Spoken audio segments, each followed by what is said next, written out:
시작하겠습니다. 네. 원래 강신 선생님은 전방 선생님 이렇게 셋이서 알게 된 거는 전공이 비슷해서 과학 철학 공부하다가 이렇게 만나게 된 거거든요. 근데 과학 철학하면 좀 딱딱한 분위기가 있잖아요. 근데 그런 일상적인 편견들이 대체적으로 맞아요. 근데 좀 쌀쌀맞지 않은 사람들 이렇게 좀 이렇게 같이 만나게 되고 또 과학 철학도 이렇게 쌀쌀맞는 분야도 있지만 좀 이렇게 따뜻한 온기가 가득한 그런 또 분야도 있거든요. 요즘 이렇게 많이 또 새로이 각광을 받아요. 아마 그런 쪽으로 공부가 아니라 관심을 갖고 있어가지고 만나게 됐고, 그래가지고 오늘날 제가 이 자리까지 오게 된 거예요. 그래서 저는 과학 철학 중에서도 이제 뭐 자연 철학 전공인데 자연이 뭐냐 이런 거죠. 근데 앞에 현대 자연 철학이라서 자연을 다루는 생물학이나 물리학 이렇게 그런 철학의 의미를 좀 다루고 있어요. 그래서 생물 철학에 관심을 갖다 보니까 진화론을 관심 갖다 보니까 이제 찰스 다윈에 대해서 관심을 갖게 됐는데, 찰스 다윈이 1809년생인데 1831년도에, 그러니까 20대죠. 20대에 이제 전 지구를 한 바퀴 도는 이제 여행을 탐사 여행이죠. 근데 탐사 요원으로 간 건 아니고 사실은 그 선장의 말벗이 그런 역할도 많았어요. 그게 타는데 그 선장이랑은 이제 선장이 나중에 이제 자살해서 죽는데 이 선장과 찰스 다윈의 의견이 굉장히 안 맞은 경우들이 이제 굉장히 많았었거든요.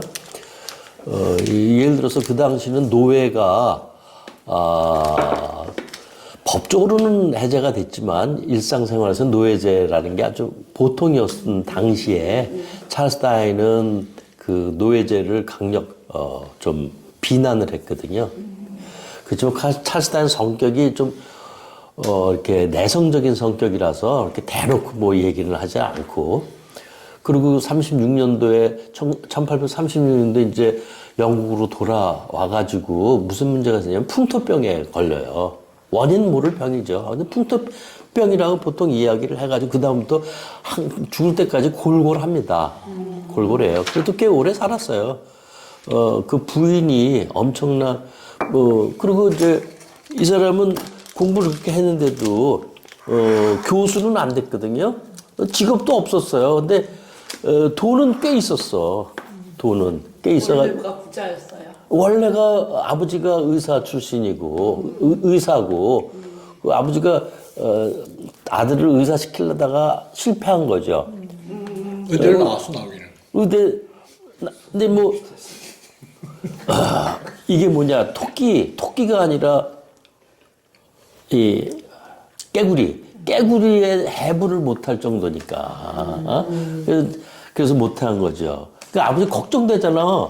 그래가지고 먹고 살 거를 해줘야 돼서 먹고 살 게 의사보다 더 먹고 살 게 좋은 게 뭐냐, 목사거든요. 그래서 또 목사하라고 했더니 목사도 또 못하겠다 그래가지고 나오고, 그 사이에 뭐 많은 이제 사람들을 만나서 지질학자도 만나고 뭐 등등 여러 가지 만나서 이제 결국 남아메리카까지 지구를 한 바퀴 돌고 와서 풍토병에 걸려가지고 이제 영국 돌아온 후에 3년 후에 결혼을 하거든요. 자기 사촌 동생이랑 만나서. 근데 사촌 동생 집이, 그 당시 사촌 동생이랑 결혼이 아주 흔하지는 않았지만 아주 회개한 일은 아니었었나 봐요.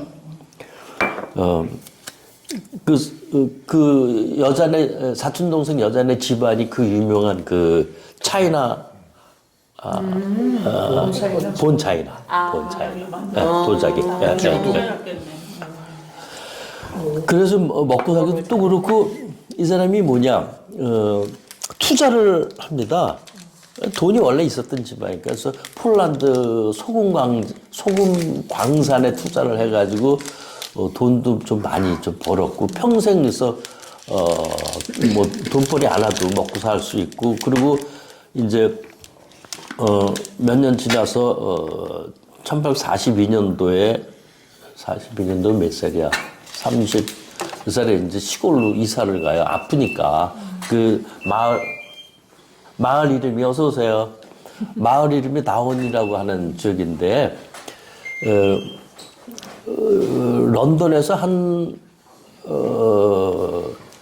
요즘같이 차 타고 가면 한 3, 40분이면 가고 옛날에는 마차 타고 한 2시간이면 갔었나 봐요.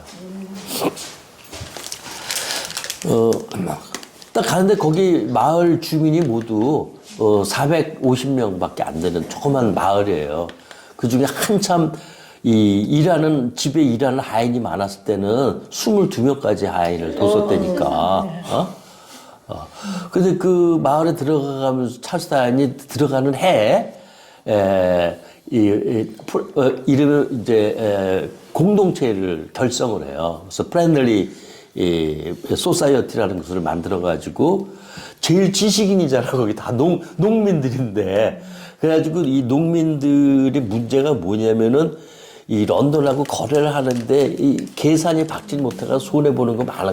그거를 다 계산을 해주고 회계사 역할을 그 마을에서 30년 가까이 또 했어요. 그리고 치안경찰 역할도 하고, 그러면서 거기서 쓴 게 이제 종회기원 그 유명한 것이 거기서 나오고, 그런 거죠. 그렇지만 하인이라고 볼 수 없는 게 하인을 자기 그냥 친구처럼 많이 다뤄가지고 특히 그 부인하고 그 하인 중에 한 명 아줌마는 둘이서 끝까지 죽을 때까지 가장 친한 친구로 되죠. 그래서 그 마을 이름이 이제 프렌들리 소사이어티인데 저는 그걸 어떻게 번역을 했냐면은 서로 마을이라고 번역을 했어요. 어떻게 하다가 오늘 소소 마을 같이 해가지고 그럼 좋다. 마을 돌림을 하자 해가지고 이게 한 3, 4일 전에 마을 이름을 지은 겁니다. 서로 마을이라고. 그런데 이제 그렇게 자기 부인도 그렇지만은 아까 5년 동안 이제 지구 일주를 했다고 그랬잖아요. 그때 그 선장하고 부딪힌 게 선장은 특히 이 브라질 남아메리카에 가서 거기 이 원주민들을 거의 막 종부리듯 했는데 그거를 못 참고 선장하고 한두 번도 싸우고 그랬어요. 그래서 그 사람은 종이 아니다, 노예가 아니다 그런 생각을 갖고 있었고 그리고 이 사람은 자식을 10명을 낳았는데 그 중에 3명이 죽었어요. 옛날에 귀족들은 많이 낳습니다. 그래서 3명이 죽었는데 그 둘째가 딸인데 걔도 10살 때 죽었거든요. 그게 가장 충격이었고 그래서 이 어린이에 대한 관찰을 어마어마하게 하고 그게 이제 찰스 다윈의 1972년도 책으로 또 나오죠. 인간에 대한 감정, 동물에 대한 감정을 분석을 해가지고 또 그래서 그 어린이에 대한 그 이해도가 굉장히 높았다고 그렇게 이 얘기를 해요. 근데 그래서 이제 이 찰스 다윈은 440명이나 되는 마을에 작은 마을이라는 그게 어떻게 보면 갈등이 생기잖아요. 마을 사람들끼리. 이걸 해결하는 방법은 특별한 규칙보다 서로 간에 아이들처럼만 잘하면은 된다. 근데 이 찰스 다윈이 어린이라고 하는 말은 그게 좀 다릅니다. 우리가 생각하는 거하고. 왜? 찰스 다윈이 어린이라고 하는 건 단순하게 순진한 착함만 갖지 않아요. 순진한 착함 갖고 있고 동시에 자기만 살려고 하는 이기적인 모습도 같이 갖고 있다라는 거를 이제 인정을 해요. 그래서 이거를 적절하게 해야 생존에 도움이 된다라는 겁니다. 그래서 여기서 찰스 다윈이 생각하는 어린이는 단순하게 순진한 굿니스만은 아니다라는 거죠. 철저한 과학자. 예. 근데 상당한 그 휴머니스트네요. 굉장히 휴머니스트예요. 그런데 성격이 아까 좀 말씀드렸지만 굉장히 내성적이에요. 이게 어디서 나타나냐면은 찰스는 자기 부인은 엄청난 기독교 신자거든요. 그 자기 공부하는 건 진화론은 교회하고 정반대되는 걸 하고 있잖아요. 그러면서 끝까지 자기 처가 실망하지 않게끔 이 과학과 종교 사이의 그 아슬아슬한 간격을 끝까지 지켜요. 자기 마누라를 위해서. 그래서 종교 교회를 비난하거나 그러지 않습니다. 신학대학을 나왔잖아. 그래서 신학대학을 목사, 나왔죠. 자기가 목사거든. 자, 그래서 이제 이 찰스 다윈의 이야기는 소소마을과 서로 마을을 비교하느라고 저도 여기서 좀 아부하느라고 이걸 띄웠고요. 그 다음부터 이제 본격적으로 어린이 얘기로 들어가겠습니다. 어린이 얘기는, 오늘 이야기는 이 1500년도 말, 즉, 명나라가 망하기 한 60, 70년 전에 유명한 학자가 있었는데 이타고라고 하는 사람에 대해서 이야기를 하려고 그래요. 한국에 잘 안 알려져 있습니다. 왜 그러냐면은, 이게 이타고가 1970년대까지만 해도, 이 남한에서는, 금서였어요. 네. 이타고는. 좌파 성향이 좀 그런 뜻이겠죠. 자, 이타고를 중심으로 할 건데, 이타고 이야기를 하기 위해서는 동양에서 본 어린이를 이제 한 세 분류를 저는 했는데, 예를 들어서 장자나 노자에서 어린이는 이제 적자라고 그래요. 붉은 적자. 일본 말로도 아까장이라고 하잖아요.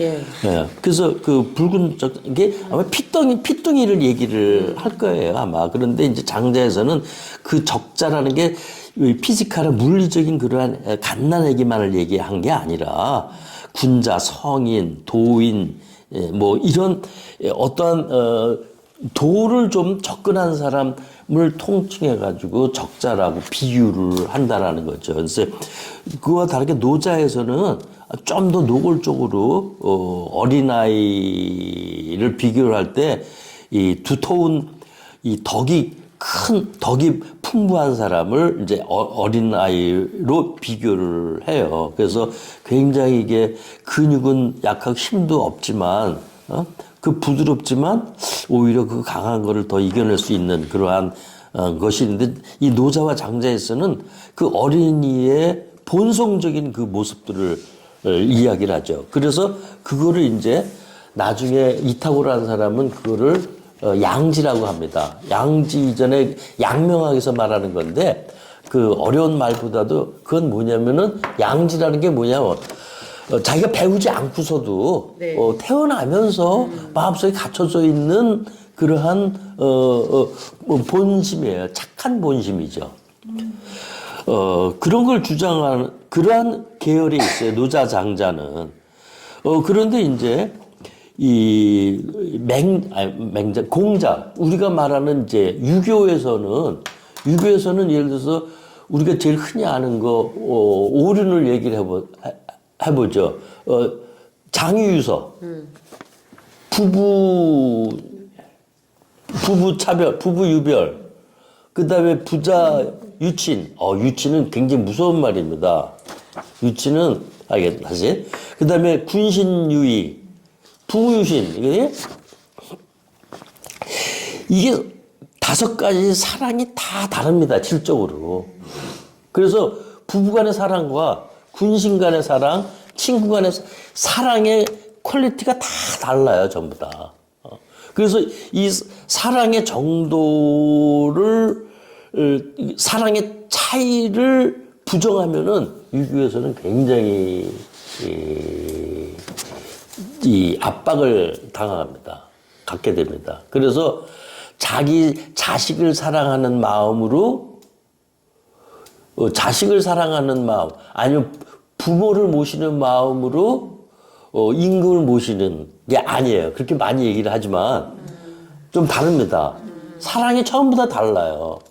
그래서 그 중에서 이제 장유유서를 비교하면 어린이와 노인과 아이들의 그 결러지는 사랑과 그 다음에 부부간의 사랑 절대 이거를 등치시킬 수가 없어요. 예, 예. 그래서 그런 차이가 있는데 이제 그렇기 때문에 이 사랑은 배워야 돼요. 탄생 이후부터 사랑이 어떤 건지 쭉 배워야 됩니다. 그 배움의 롤 모델이 군자예요. 혹은 대인, 혹은 뭐. 그래서 태어나면서부터 이 군자의 모델을 학습을 통해서 후천적으로 배워야 되는 게 이게 전형적인 이제 유교 방식이죠. 그러니까는 노자 방식하고 굉장히 다르고요. 그 중간에 맹자가 있는데 맹자는 그 맹자에서는 양지라고 하고 양심이라고 하거든요. 뭐 거의 비슷한 겁니다. 타고난 건데 맹자는 타고났지만 그거를 잘 학습시키고 연습시키고 훈련시켜야 된다고 그러는 거죠. 그러니까 딱 이 어린이를 보는 게 세 가지 방식으로 이제 나눠져 있죠. 그런데 이 노노 방식으로 보는 사랑의 차별적 방식이 이제 2500년의 제도권 역사의 중심이었던 거예요. 그러니까는 이 노자 장자의 이 사랑의 방식은 제도권으로 들어올 수가 없으니까 그냥 구름 잡는 철학 이야기 혹은 시인의 감성을 대주는 자료 그런 걸로 쭉 남아왔었지 이 왕정 정치로 들어오지를 못하죠. 그래 왕정 정치 들어오지 못하다가 이제 명나라 때 여러 가지 문제가 생겨 외부에서 막 압력은 들어오는데 이제 명나라가 망할 때 청나라가 들어오잖아요. 그 이전에 여러 번 중국은 외부 민족한테 다 여러 차례 점령당한 경험들은 여러 차례 있는데 이번에는 이게 더 심각하게 생각을 한 거예요. 자기 정신적인까지 빼앗길 우려가 많아지니까 이게 이제 1500년도 중후반쯤으로 이해가 들어온 거죠. 그래서 이때는 유교만 갖고 안 되겠다. 좀 다른 방식의 정치 제도를 들여야 된다라는 생각들이 많았는데 이제 그 중에서 이제 이타고라고 하는 학자가 제 눈에 띄인 거죠. 이타고의 책은 여러 가지가 있는데 분서라는 책이 가장 유명하고 우리말로도 번역되어 있어요. 2권으로. 근데 이 분서의 분자가 2000년 전에 진시황 때 나온 분서갱유를 연상하는 분자입니다. 그리고 책 제목을 정할 때 분서갱유를 염두에 두고 책을 정했어요. 왜냐하면 자기가 쓴 책이 너무 유교적인 질서를 깨트리는 것이기 때문에 이 책이 밖에 나가면 이거는 분명히 불태워질 거다. 그 스스로 그렇게 이름을 지은 거예요. 실제적으로 불태워졌었죠. 이 책은. 그러니까 당연히 이제 역적으로 몰릴 수밖에 없었고 한평생 이 사람 관가에 나갔었지만 중심을 제대로 찾지를 못했죠. 워낙 지식이 많아가지고 이제 중앙정부에서 의뢰는 받았지만 끝까지 이제 자리를 못 잡고 나중에 이제 60대 후반에 결국은 옥에 갇혀서 73살인가 그때 이제 죽거든요. 근데 제가 이제 이타고는 우리나라에서 연구가 별로 안 되는데 이타고의 동심설이라고 하는 이타고 분서의 동심설이라고 하는 짧은 이제 챕터가 있거든요. 그래서 이 이타고의 동심설을 이제 뭐냐면은 이 생각의 원형을 찾는 게 그게 바로 어린아이 속에 있다라는 거예요. 그러니까는 이것을 설명하기 위해서 쉽게 설명을 하는데 아까 오륜이 있잖아요. 그럼 거기서 부자유친, 부부유별, 군신유의 또 뭐가 있더라? 부모유신. 부모유신 빼고 또 부부유별. 부부유별. 부무유신 빼고 이 네 가지는 전부 수직관계의 사랑입니다. 가지고 명령하다라는 거죠. 일방적인 획일적인 관계예요. 부무 친구는 이제 평등 관계겠죠. 이게 문제가 뭐가 생기냐면 이 네 개, 차별적 사랑 네 개를 다 깨부시고 부무유신처럼 해야 된다라는 거예요. 저는. 그러니 이타고, 그러니 이게 견딜 수가 있겠어요? 그래가지고 엄청난 비난을 받게 되고,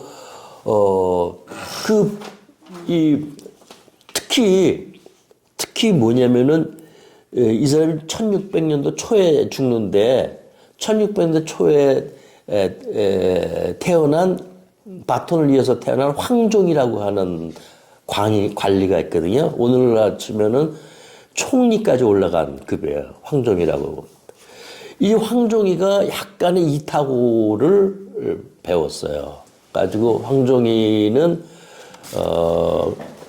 정치권으로 올라가긴 했지만 마음속으로는 이타고를 한마디도 겉으로는 말을 못했지만 속으로 이타고의 생각을 굉장히 실현하려고 그랬지만 잘 못했죠. 못하다가 황종이 때는 이미 명나라가 망하고 청나라로 건너갔을 때거든요. 그래서 이제 황종이가 그걸 부활시키려는데 황종이 그걸 부활시키면 진짜 세상이 무너지는 것 같아가지고 그걸 부활을 시킬지 못했지만 어쨌든 이 사람이 있어서 그 친구 간의 평등 관계로 부부, 부자, 군신 뭐 이런 걸 다 평등관 수직을 평등의 사랑으로 바꾸자. 그런 게 그 근거가 바로 이제 어린아이의 본심이 저기 많이 배운 노인이나 못 배운 농노나 똑같기 때문에 이게 평등성이 가능하다라고 본 거거든요. 근데 선생님 질문해도 돼요? 아니. 어린아이의 본심은 그러면 이제 크면서 변하거나 없어지는 게 아니라 그 마음도 평생 가지고 가면서 꼭 그렇죠. 현실은 안 그렇죠. 그게 있어 양명에서는 그거를 뭐냐 현실에 따라서 탁해질 수 있다고 봐요. 그게 탁해지는 것이지 없어지는 게 아니라고 보는 거거든요. 그러니까 우리 교과서에서 배운 걸 따지면은 이 사람들 얘기는 성선설의 아주 전형적인 모습이겠죠. 성선설. 하지만 아무리 착해도 이제 먹고 살기 힘들면 도둑질도 할 수도 있고 그렇지만 그거는 변한 게 아니라 청탁의 문제라고 이제 이야기를 하죠. 그래서 이 당시에 이제 조선 사회에 누가 등장을 하냐면은 허균이 나옵니다. 그 유명한 이제 허균이 나오는데 허균은 양반 집안이거든요. 물론 서울이지만 나중에 이제 중국 출장을 허균은 3번이나 갑니다. 돈도 있어서 돈 좀 싸들고 중국 갔을 때마다 책을 많이 사오거든요. 올 때 이제 분서를 사옵니다. 분서만이 아니라 어떻게 해가든지 이타고의 책들을 다 긁어 모아서 사와요. 그래서 이제 이거에 대한 이제 근거는 근거는 저기 우리 지금 돌아가셨지만 유명정 선생이라고 굉장히 이쪽 한학 쪽으로 유명하시죠. 유명정 선생이 이 허균과 이타고의 관계, 그 다음에 동학의 관계를 많이 밝혀놓은 게 있거든요. 저는 이쪽 전공자가 아니라서 이런 이제 유명정 선생의 문헌을 근거로 해가지고 얘기를 한 거예요. 왜냐면은 허균에 대한 얘기는 논란이 굉장히 많거든요. 왜냐 간단하게 홍길동도 허균 작품이 아니다라고 하는 주장하는 사람들이 많으니까요. 그만큼 허균을 싫어하는 사람들은 특히 일제시대 때 이후 더 많이 나타나요. 친일파 계통은 허균과 홍길동 사이의 끈을 끊으려고 엄청나게 노력을 하죠. 하지만 이거는 엄밀한 문헌적인 근거가 있는 게 아니라서. 자, 그래서 허균이 이제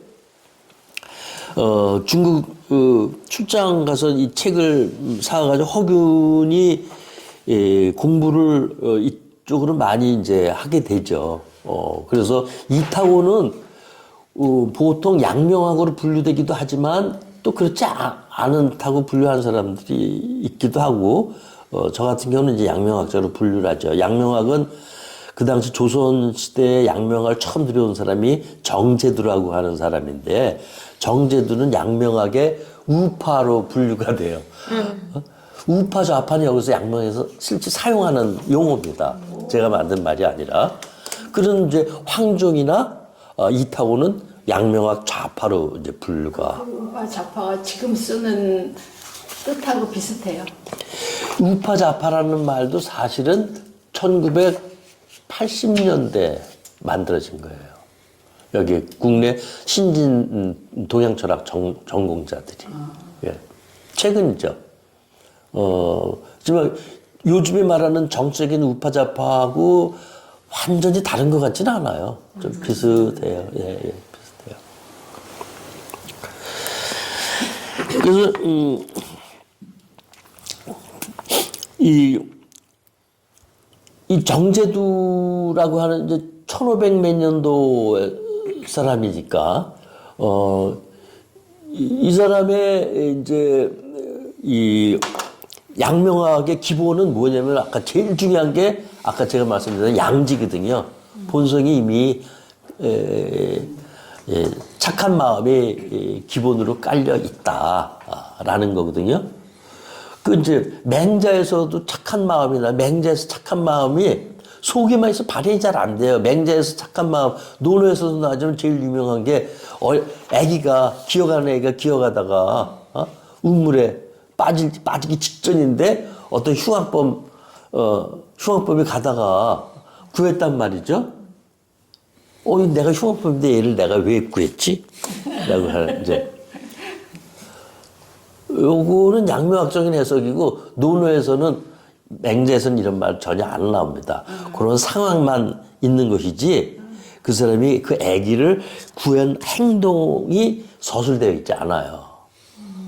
단지 측은지심이라고 하는 말로 그런 마음이 있을 거다라고만 표현했죠. 근데 양명학에서는 그거를 실제 행동을 한다. 그게 이제 지행합일로 연결되는 거죠. 양심과 지행합일 혹은 양지와 지행합일. 이 제일 중요한 걸로 보면 돼요. 그러니까 그 중에서도 이제 지행합일을 강조하면 좌파가 되고, 양지만 강조하면은 양명학 우파가 된다고 보면 되는 거죠. 그래서 이런 생각들 중에서 지행합일을 강조하는 이제 후학들이 양명학을 공부한다라는 거를 겉으로 내세우지 못하고 속으로만 공부하는 그룹 스타디가 생겼는데 이게 강화학파라고 하는 그룹입니다.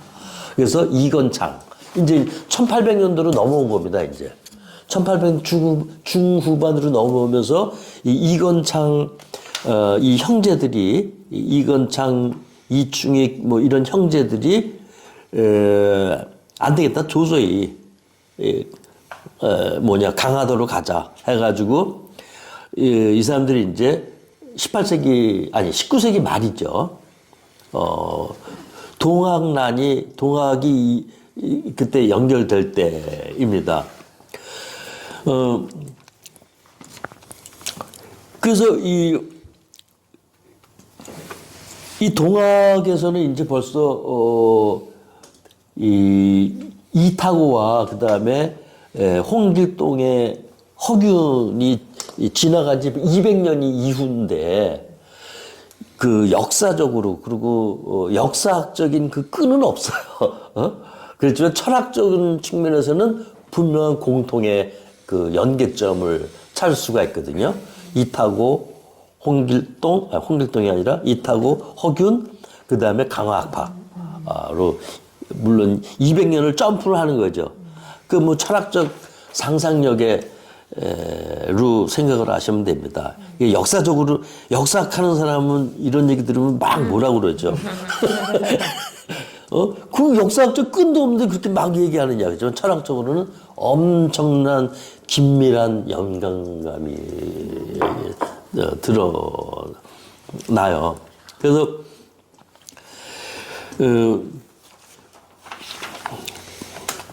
그래서 이제 이건창은 이제 독립운동에 간접적으로 참여를 하거든요. 독립운동이야. 예. 독립운동이 아니라 자강운동이거든요. 그 당시는 이제 독립운동이라기보다도 외세에 대한 반성을 한다라는 거죠. 독립운동이 보통 일어난 거는 이제 사실은 1900년도 넘어서거든요. 근데 요거는 이제 1800년도, 1900년도 넘어가기 전 이야기예요. 이때 이제,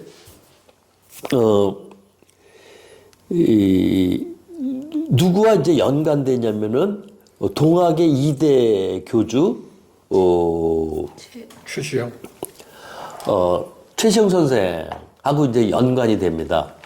이 최시영 선생은 일대 수훈 선생하고 만난 지 2년 만에 수장이 됐거든요. 그래가지고 그 당시에 이 수훈 선생 밑에 있는 사람이 여럿일 텐데 제자들이 10여 년을 같이 있었던 사람이 있었는데 2년밖에 안 된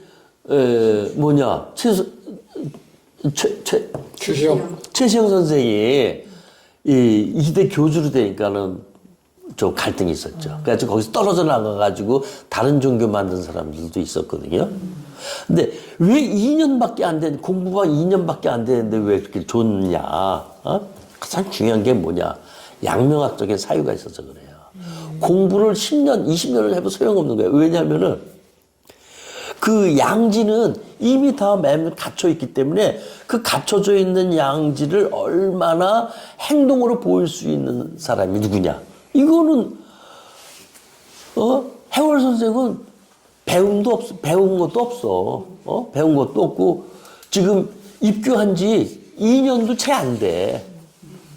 그런데, 이제 해월 선생한테 교주 자리를 넘겨준 거예요. 그게 바로 이제 그 양지를 보여주는 거죠. 그 양지를 보여줄 때 가장 어린애답다라고 얘기를 해요. 그래요? 그래서 이 사람은 이제 해월 선생은 이 평등 사상을 본격적으로 표현을 합니다.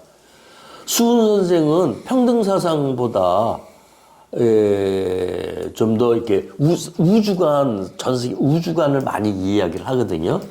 근데 해월 선생은 구체적인 일상생활에서의 평등을 얘기를 해요. 제일 먼저 이제 뭐냐?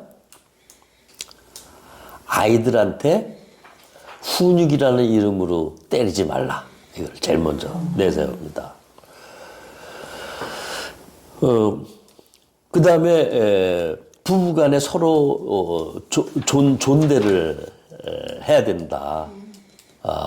그리고 며느리를 부리면 안 된다. 뭘 부리면요? 며느리를 함부로 하면 안 된다. 그래가지고 이제 그러니까요. 그래서 제가 여기 써놓은 거 있나?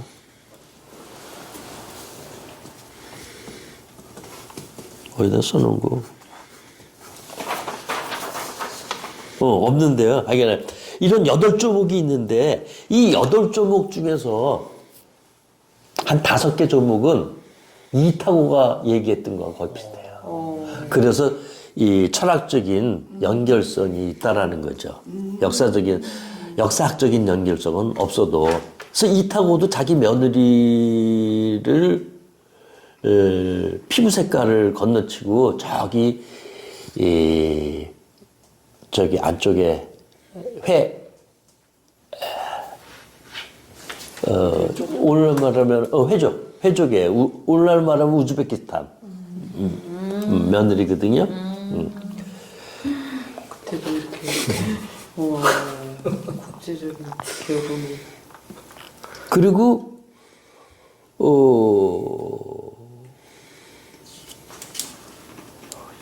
허균은 우선 종들을 다 풀어주죠.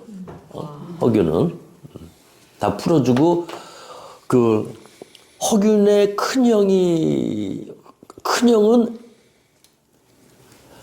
자기 막내 동생이 말썽꾸러기 커서도 이상한 소리 하고 이 관직을 계속 유지했어요. 허균이 역적으로 몰렸어도 어떻게 근데 둘째 형은 허균하고 잘 맞았어요. 그래서 둘째 형하고는 허균하고 대화가 됐거든요. 그 둘째 형도 자기 종들 다 이제 없앤다기보다 자유롭게 해준 거죠. 그리고 셋째 바로 위 누나 3살 많은 위 누나는 너무 유명하잖아요. 헌한설. 네. 너무 27살에 죽었죠. 그래가지고 그 집안에 다 천재인데 헌한설이가 제일 천재입니다. 그 이제 그 큰 형의 가정교사가 누구냐면은 원주 출신 원주에 갑자기 원주 출신이라서 제가 좀 관심 있게 제가 원주에서 왔어요. 네. 가정에 공부시키잖아요. 헌한설언이하고 서어린 허균은 공부 안 시키죠. 큰형하고 둘째 형만 둘만 가정에서 사는데 헌한설언은 저기 멀리서 어깨 너머로 보는데 형보다 더 오빠들보다 더 나은 거예요. 그 헌한설이니까 좀 미안하니까 자기 동생인 허균한테 좀 가르쳐 주는 거죠. 근데 이제 지식인으로서는 헌한설언과 이제 허균이 제일 뛰어났었던 다 유명하잖아요. 그래서 이 사람 특징이 행동으로 보여주려고 했었던 거. 특히 허균은 기본적으로 그런 생각이 이제 굉장히 많았고 어린이라고 하는 개념들이 이제 허균에서는 직접적으로 나오지는 않아요. 나지만은 어린이처럼 평등하게 하는 게 중요하다. 그런 거는 이제 여러 차례 이야기가 나오죠. 그래서 다시 200년을 뛰어넘어가지고 이건창으로 돌아와서 이제 그 이건창과 동학이 아니라 해월 선생이죠. 그런 이제 어린이 사상이 깊게 비어 있습니다. 그러니까 정확하게 말하면 어린이 철학이 아니라 평등 철학이에요. 그를 평등 철학이 이론만 아니라 이론으로 한 사람은 많았었거든요. 왜? 정제도도 그런 얘기를 했기 때문에. 근데 행동으로 하기 위해서는 구체적으로 부부간에 그 다음에 어린이를 대하는 거, 그 다음에 며느리를 대하는 거. 이게 구체적인 일상 속에서 변하지 않으면 다 소용이 없다는 거예요. 그게 굉장히 저한테는 마음에 들었습니다. 그리고 이제 원주에서 잡혀가지고 해월선 잡혀가지고 서울로 가가지고 지금 피카디리 극장 지금도 아니구나. 피카디리 극장도 옛날 얘기구나. 거기서 이제 처형을 당하죠. 그리고 3대 교주가 처형 잡히기 전에 3대 교주를 정했거든요. 그 사람이 손병희 선생이란 말이죠. 그 손병희 선생의 사촌 딸의 남편이 방정환이에요. 그래서 방정환이 이제 여기서 나타났죠. 사촌 딸이 어딨어? 사촌의 딸? 사촌의 딸. 그러니까 오촌이지. 오촌. 그래서 방정환 선생이 이제 일본 유학은 뭐냐 일본에 그 당시 굉장히 지금도 유명하죠. 동시 작가가 있거든요. 이름도 까먹었는데 제가 여기 적은 것 하나도 없어서 일본 유학 가기 전에 이제 동학을 만나게 돼요. 그런데 동학을 만나지만 좀 이따 이제 일본으로 유학을 가서 일본의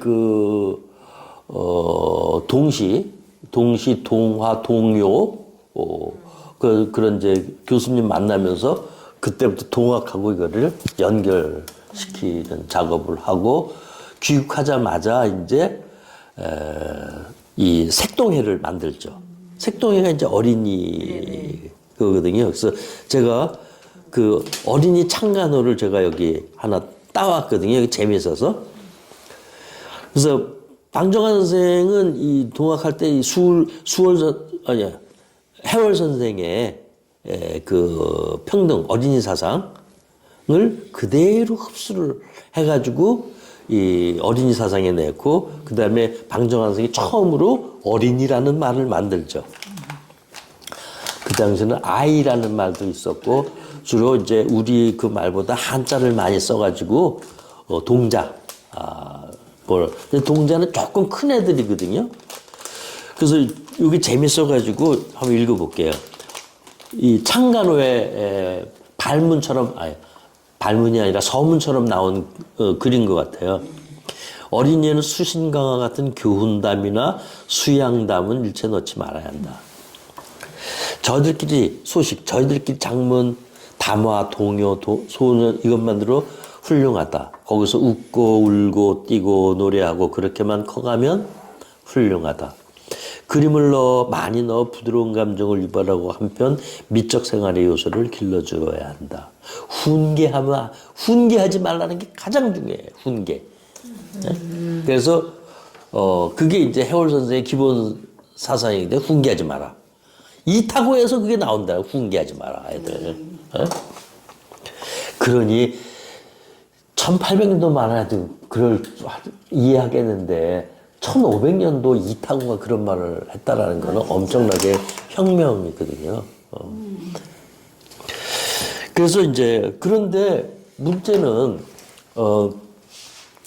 아까 제가 이제 여기 진화론 선생님이 계시지만 저도 이제 진화론 공부하지 않았었습니까? 그런데 진화론은 찰스 다윈의 진화론이 개파를 이루어가면서 사회생물학이라는 부분이 생겨요. 그게 이제 찰스 다윈의 제자는 아니지만 제자뻘에 해당하는 스펜서라고 하는 사람이 미국으로 건너갔을 때 미국의 어마어마한 환영을 받고 미국의 그 당시 이제 석유 재벌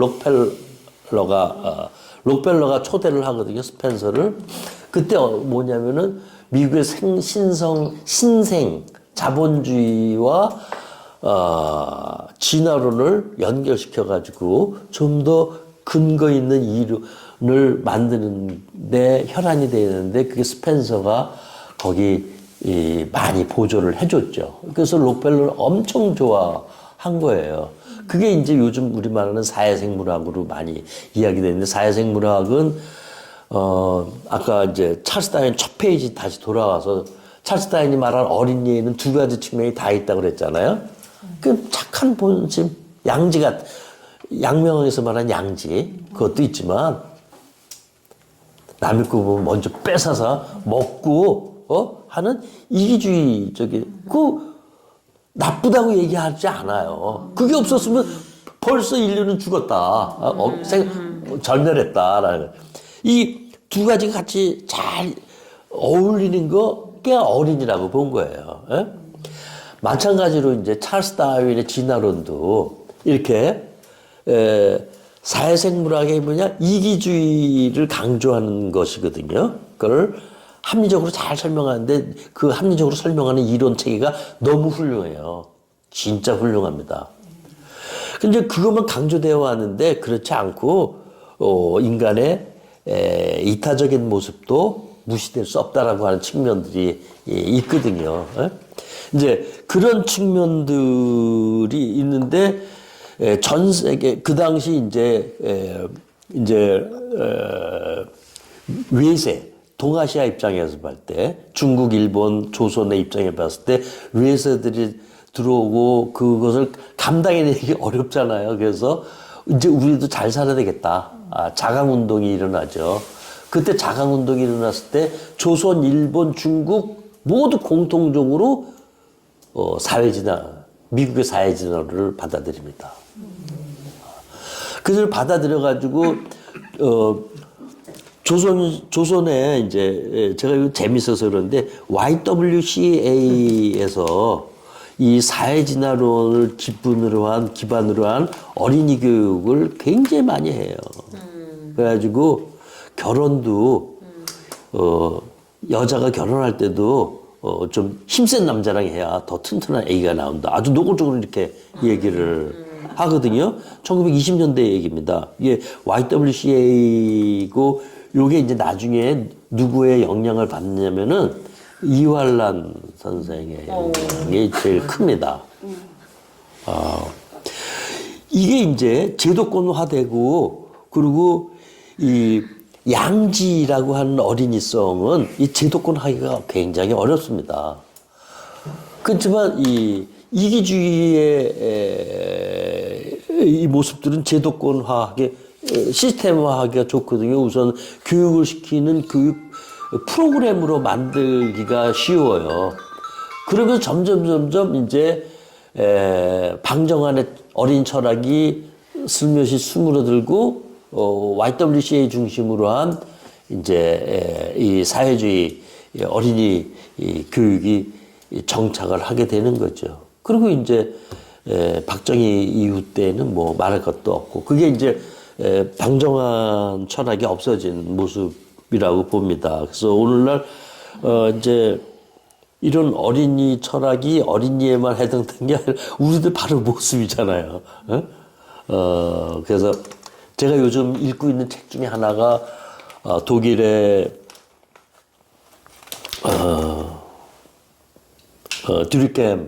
듀르케임이 쓴 자살론이라고 있는 책이 있거든요.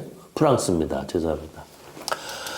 그 책을 읽고 있는데 딱 지금 한국 현실을 그대로 보여주는 거예요. 우리에게 지금 어린이 철학이 사라지고 있고 하다못해 어린이들까지도 어린이 철학이 지금 없어지고 있는 판인데 그래서 그게 바로 이제 우리 자살률 1위라는 건 뭐 20년 동안 화끈부동한 1위를 차지하고 있는 다 아시고 계시잖아요. 그래서 그런 얘기를 19세기 프랑스 철학자들도 얘기를 해왔지만 이게 새로운 얘기는 아닌 것 같아요. 그래서 지금 우리들한테 이 없어지고 있는 이러한 양지의 어린이성, 어린이 후드, 차일드 후드. 너무 워낙 유명해서 이게 만장에 1946년도에 발견이 됐다는데 사실은 동네 사람들이 저기 깊은 뭐가 있다라는 거는 이미 오래전부터 알려져 있었는데 이 당시 그 이름이 뭐더라? 김영관이라고 하는 국민학교 5학년 교사가 아이들하고 놀러 간 거예요. 놀러 갔다가 아이들 숨바꼭질 하고 뭐도 하고 그러다가 아이들이 발견한 거랍니다. 물론 지금 공식적으로는 아이들 얘기는 하나도 안 나오고 있고 김영관 선생이 나오고 김영관 선생이 이것 때문에 학교 초등학교 그만두고 동굴학자로 직업을 바꾼 사람이래요. 제가 위에 알타미라고 뭐 라스코 동굴 이거 따온 이거 전부 다 애기들이 발견한 거거든요. 알타미르 동굴 유명하잖아요. 네. 라스코 동굴도 유명하고, 이 알타미르 동굴은 아버지가 이 고고학자인데, 이렇게 동굴에 들어갔어요. 들어갔는데, 동굴에 불이 밝지 않을 거 아니에요. 양초불을 들고 있으면은 저 벽에 있는 게 이끼인지 뭔지 잘 모릅니다. 어른들은. 왜? 어른들은 커그니션, 지식을 갖고 세상을 보기 때문에 아이들은 패턴을 갖고 보기 때문에 아이들한테 눈에는 저게 큰 소문이라는 거를 찾아낸 거예요. 그 명암. 그래서 아버지는 처음에 아니라고 그랬대. 저게 왜 소냐? 나중에 이제 인증을 받은 거죠. 이 8살짜리 꼬마랑 갔을 때 라스코 동굴도 마을 아새끼들 4명이 놀다가 이제 발견. 이건 굉장히 유명한 건데 단지 만장굴은 공식적으로 김영관 교사만 인정이 되고 있고 아이들 얘기는 지금 인정이 안 되고 있어요. 자, 그래서 이제 이런 얘기들인데 기본적으로 잘 보시면 있지만 아이들 교육이 아니라 아이들의 그 동심을 어떻게 유지를 하는가. 특히 장자처럼 적자를 아주 대놓고 성인과 그다음에 군자를 비유하는 용어로 사용을 했다라는 점에서 지금 내 마음 속에서 사라져가고 있는 어린이성은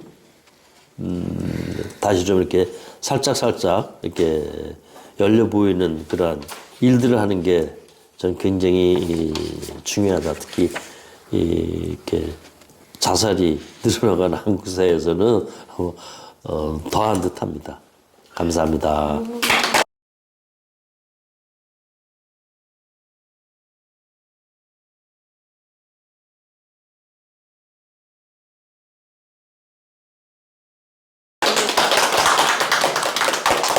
예, 내가 한 20년 만났지만 오늘처럼 재밌었던 강의 없었어. 너무 재밌어요. 너무 재밌죠? 나 맨날 이렇게 재밌게 하고 노시나. 아니 선생님 그럼 여기서 말하는 동양에서의 어떤 동심하고 찰스 다윈이 말하는 그 어린이에 대한 그거 좀 뭐 이기적인 마음 그거는 포함이 안 되는 건가요? 연관이 되죠.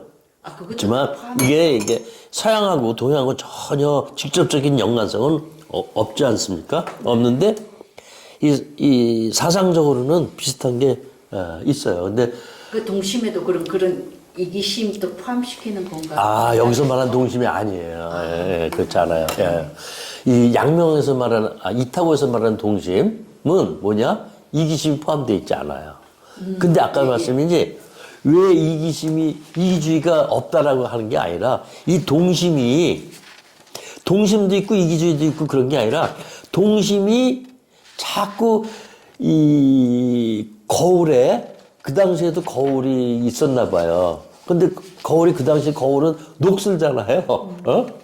그러니까 거울이 자꾸 녹슬고 이렇게 탁해지는 게 이기주의라는 거죠. 그러니까 뉘앙스가 약간 다릅니다. 찰스 다윈에서는 이기주의도 있고 이타주의도 있고 그런 거거든요. 그런데 양명학자들은 이 이타주의가 원래 본성이다. 그런데 이기주의는 이타주의가 물들은 거다라는 거죠. 약간 좀 뉘앙스가 다르죠.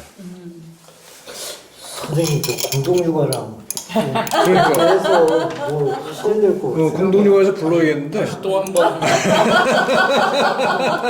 저는 지금 너무 깜짝 놀랐는데 아니 뭐 동아리나 뭐 이런 건 알고는 있었지만 그것이 가지고 있는 근본적인 게 이 어린이의 마음과 같은 양지라고 표현을 하셨는데 난 지금 너무 놀란 게 저 정경훈 선생님이 돌아가신 정경훈 선생님이 공동육아를 맨 처음에 만드실 때 항상 첫 뿌리는 방정환 선생님이라고 말씀하셨거든요. 그리고 그걸 기초로 해가지고 우리는 어린이를 생각하면서 공동육아 운동을 한다고 그랬는데 그래서 공동육아에서 아동관 보면은 어디에도 없는 아동관이었어요. 아이는 순수하게 그냥 놔둬야 된다. 건드리면 안 된다. 우리는 거기서부터 출발한다고 했는데 그게 바로 이 양지였고 아니 정용 선생님은 저 철학적인 연대감을 어떻게 가졌을까? 동학운동 하시는 연계네 이게 지금 공동육아가 지금 보니까 동학을 연계시켜가지고 그 정신적인 걸 풀어나가는 그 모임이 아닌가라는 생각이 들고 그렇죠. 그게 아동감도 양지랑 똑같았고 그다음에 제일 놀랬던 건 그 양지에서 지행합의에 따라가지고 우파와 좌파가 나눠진다고 그랬는데 여기 보면 동학에서 이야기했던 아이들과 부부간의 며느리의 관계 이게 좀 공동육아에서도 저 생활교육이라고 있거든요. 교육이라는 게 따로 떨어져가지고 아이들 요 시간은 교육해야 된다. 공동육아에서는 절대로 그러면 안 된다. 아이들에게 교육 따로 생활 따로가 아니고 예. 생활하는 그 자체가 생활 현장의 순간순간의 모든 관계의 만남들이 이게 교육이고 생활인 거지 따로따로 아니다라고 정병훈 선생님이 아주 주장을 강하게 하셨거든요. 아니 이 생활교육이 이거 지행합의를 전형적으로 연결되는 부분이라는 게 갑자기 확 들어와가지고 맞지? 맞지? 아니 너무 깜짝 놀랐어요. 그러니까 정병원 선생은 이미 애기인 거예요. 맞아. 정확한 표현이야 그거. 네, 생활 자체가 항상 그러셨어요. 선생님도 공동육아에 오셔가지고 그러니까. 모셔가요. 한 번 더 오셔야 되는. 한 번이 아니고 그러게. 아니 근데 죄송합니다. 제가 좀 늦어갖고 저는 오늘 전방구 선생님 강의인 줄 알았더니 두 개 다. 오늘 하시고 또 하실 거예요. 아 근데 저는 양명하게 양지에 대해서 개념을 잘 모르는데 이제 공동육아에서 이제 어린이의 마음을 이제 굉장히 오랫동안 같이 관계를 맺으면서 생활하면서 그 많이 들었던 게 최근에는 공동육아에서 여기 어린이의 마음을 우리가 어떻게 정리를 해야 되지?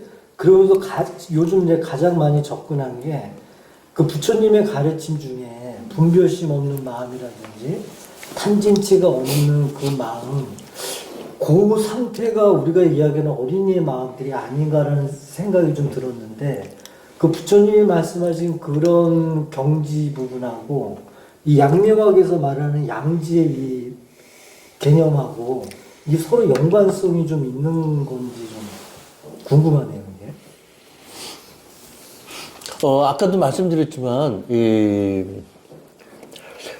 철학에서는 계보를 따질 때 역사학하고 좀 다르니까 그런 점만 좀 인정이 된다면 허용이 된다면 좀 수긍을 하신다면 충분히 이제 그게 다 연관이 되는 거죠.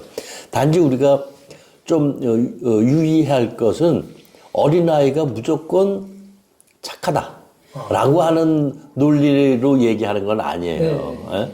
좀 더욱 중요한 건 착하다의 문제가 아니라 착하다는 건 두 가지가 있는데 하나는 윤리적인 측면이 있단 말이죠. 여기서 윤리적인 건 싹 다 빼놓는 그런 착함이에요. 전부 다. 그래서 이제 예를 들어서 옛날에 나온 영화 중에서 파리대왕이라고 아이들 영화. 그 아이들이 갖고 있는 그 아주 처절한 폭력성과 이기성을 이제 아주 잘 조금 과장해서 보여줬지만 그런 모습도 아이들의 모습이라는 게 이제 아까 찰스타인 얘기할 때 한 거거든요. 그러니까 그런 모습을 부정하는 게 아니죠. 서양에서는. 근데 저는 그러한 찰스타인의 그러한 이중적인 것, 양면성을 저는 굉장히 받아들여요. 내가 어린아이인 척 하려고 하면은 이 두 가지 모습을 숨기지 말아야 된다라는 거죠. 그래서 아까 말씀하시는 진짜 이 양명학에서 말하는 그러한 양지 같은 것도 저는 충분히 가능하다라고 이제 얘기를 하는 거거든요. 그래서 제가 제일 처음에 전통적인 이제 유교, 선진은 빼고 그냥 보통 유교, 주자학적인 측면에서 본 어린이성, 그 다음에 또 대비해가지고 장자 장자 노자에서 도가에서 말하는 어린이성, 그 다음에 그 중간에 있는 맹자식의 어린이성, 이 다 있다라는 거를 우리가 받아들여야 돼요, 전부 다. 그래서 그래야만 이제 그 어린이성 동심이 이렇게 판타지에 넘어가지 않고 잘 실제 현장 교육에서 좀 써먹을 수 있다라고 보는 거거든요. 실제 아이들 키우다 보면은 화가 뻗치는 경우가 많잖아요. 악마가 따로 없다. 그래서 그 악마가 공유되어 있거든요. 애 속에도 있지만 그 애를 보는 어른 속에도 같이 공유되어 있어가지고 그 거꾸로 말하면은 그걸 거꾸로 말하면 그래서 화가 나는 거야 어른이. 예? 근데 그 거꾸로 말하면 애들의 그 착함니스 양지가 있다면 양지를 느낀다 그러는 건 뭐냐? 그 애 대상 속에 저기 대상적인 그 애 속에만 있는 게 아니라 나 속에도 있다라는 거죠. 알아보는 뭐. 그렇죠. 그게 굉장히 중요해요. 그래서 그러니까 자꾸 이제 양지냐 아니냐, 이기주의냐 이타주의냐라고 나눠서 생각하면 좀 이게 오해가 될 수가 있어요. 괜히 그렇기 때문에 이 양지론, 이타고론을 너무 이렇게 도덕적으로 이렇게 우상화시킬 수가 있거든요. 그래서 지금 이 사람도 지금 이타고가 가장 문제를 일으킨 게 그 당시에 윤리예요. 윤리적인 거를 다 뺐거든요. 그 당시 사회가 얘기하고 있는 윤리. 그 윤리가 말하는 좋은 거, 뭐 올바른 거, 다라고 썼죠. 거의 다. 그러니까 이 사람들한테 원한 건 자유이기 때문에. 그래요. 그 자유이기 때문에 방정환 선생이 사실 YWCA 시스템에 밀려난 거죠. 체제화되기가 어려워서. 아니 선생님은 어떻게 해서 이렇게 아이들에 대해서 이렇게 관심을 평소에 가지고 계셨어요? 옛날에 얼마 전에 죽은 김민기라고 하는 네. 노래하는 사람 있죠. 네. 민기 형이 무슨 노래를 하냐면 애들 노래를 만드는 게 있어요. 네. 아빠 얼굴 예쁘네요, 뭐 이런 거. 제목은 모르겠는데 노래는 잘해 제가. 노래는 잘하는데 방글방글 아가의 눈 뒤없이 맑은 눈 뭐 이렇게 하는 게 있어요. 근데 노래를 잘해서 자꾸 노래하면 가수 옆에서 자꾸 뭐라 그래가지고 제가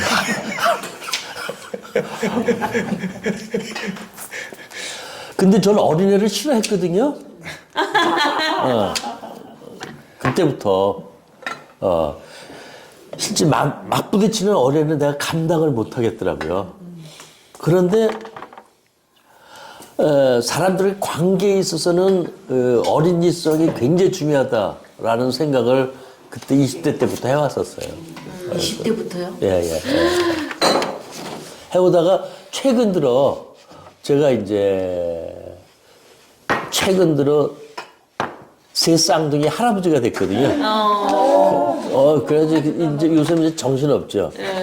뭐 축하의 문제가 아니라 이거 정신을 못 차려요.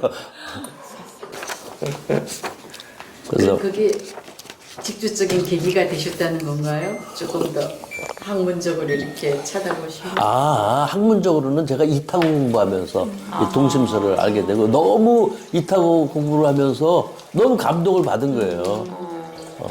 제가 여태까지 공부해왔었던 동양 철학하고 완전히 달라가지고 충격을 받았죠, 완전히.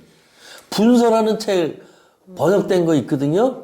그거 읽으면 책을 놓지를 못해요. 책 두 권이에요, 번역도.